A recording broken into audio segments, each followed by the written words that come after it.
Hello, Epic followers. This is Epic Stories in Style with Jess, where we explore the stories that shape us and inspire how we show up in the world.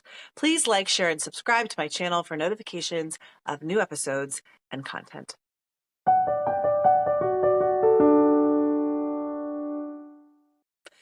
At the beginning of the year, we tend to think about courage in very dramatic terms, big changes, big decisions, big declarations. And yet, by this time in January, many of us have already abandoned our New Year's resolutions. So I want to start somewhere a little less dramatic, which I know is slightly out of character for me because I do love the impact of well-deserved dramatic flair. It's just that I've been thinking about courage and that it often starts out quite small and inhabits ordinary moments before it requires us to act in the bigger ones. As J.R. Tolkien so beautifully wrote, it is the small, everyday deeds of ordinary folk that keep the darkness at bay. That is where we fight our biggest battles. Everyday decisions provide the hidden architecture of an epic life, the nuts and bolts that support the mechanics of an epic story arc. In Tolkien's The Hobbit, his theme of courage found in unlikely places starts with Bilbo Baggins as our unlikely hero, one who prefers comfort over adventure, and when he is asked to step out of that comfort, he doesn't feel ready or qualified. I want to read you an excerpt about the beginning of Bilbo's journey, because we're going to talk about the ending, or I should say, towards the end of his journey in The Hobbit a little bit later. "That leaves you just 10 minutes, but you will have to run," said Gandalf. "But," said Bilbo, "no time for that either. Off you go." To the end of his days, Bilbo could never remember how he found himself outside without a hat, a walking stick, or any money, his second breakfast half finished and quite unwashed up, pushing his keys into Gandalf's hands and running as fast as his furry feet could carry him down the lane, past the great mill, across the water, and then on for a mile or more. Very puffed he was when he got to Bywater just on the stroke of 11 and found he had come without a pocket handkerchief. "Bravo!" said Balin, who was standing at the inn door looking out for him. Just then all the others came around the corner of the road from the village. They were on ponies, and each pony was slung about with all kinds of baggages, packages, parcels, and paraphernalia. There was a very small pony, apparently for Bilbo. "Up you two get, and off we go," said Thorin. "I am awfully sorry," said Bilbo, "but I have come without my hat, and I have left my pocket handkerchief behind, and I haven't got any money. I didn't get your note until after 10:45, to be precise." "Don't be precise," said Dwalin. "And don't worry. You will have to manage without pocket handkerchiefs, and a good many other things before you get to the journey's end. As for a hat, I've got a spare hood and cloak in my luggage." Bilbo leaves his home. He's sort of pushed out the door by Gandalf, and he is ready for an adventure, but he feels very unqualified. He doesn't have all of his creature comforts. He doesn't have any money. He's being precise, and the dwarves are like, "Don't be precise. This is not a time to be precise. This is a time to step out and do something courageous and different." So, what does Bilbo do?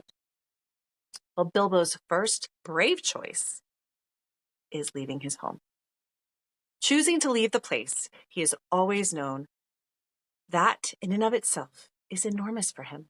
It does happen one small hobbit step at a time. I mean, fast because he's running, but still. Throughout his adventures, he is gathering courage, but Tolkien makes sure we know Bilbo's most courageous moment is later on in the story, in the tunnel before he faces the dragon Smaug. Now, I want you to check out Epic Bedtime Stories with Jess for a reading of this part of the story. Bilbo stands inside this dark space without much of a plan, and with the knowledge that he is about to face an actual dragon. He is in a tunnel, waiting to face the dragon. This is the reason that the dwarves chose Bilbo. He's quite small and he's quiet. He's a hobbit. He's going to be able to get something for them that they're afraid to get themselves, and maybe a little bit too clumsy and loud to get themselves. So they choose Bilbo. And Bilbo is now, at this point in the story later on, in this tunnel. And he is waiting to gather the courage to finish the job he came to do. Now, he doesn't have a plan. He really doesn't.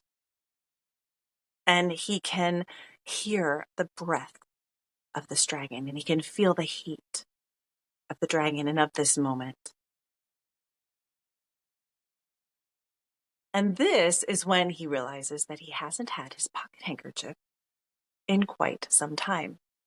That source of comfort, of stability he once couldn't imagine being without, he now knows he doesn't really need. And this is evidence of how far he has come since leaving Bag End at the beginning of the book.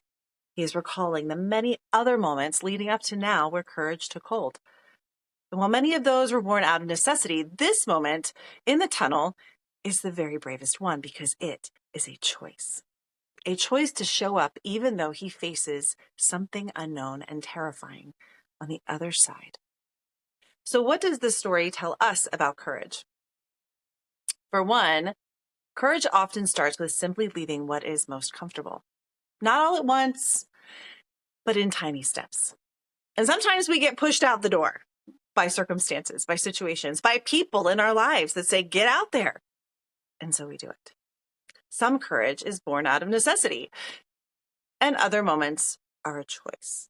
But those choices that we make to have courage are made easier by remembering all the times before that we were brave and we did what we set out to do. Finally, it tells us that you don't always know what is on the other side of that tunnel you are in.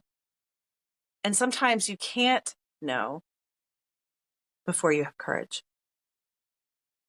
In fact, most of the time we don't know what the future holds, but we can sit in the darkest places and recall the brave moments we have passed through to get here, and the things we thought we needed that we don't need anymore, your proverbial handkerchiefs. And we can choose to be brave again. And that is how courage is gathered little by little, sewn together from the smaller choices and summoned at the moment when we must be our bravest yet. Please join me as we continue our series on courage through the stories we read, the stories we tell, and the stories we are. This is Epic Stories in Style with Jess. I will see you in the next chapter.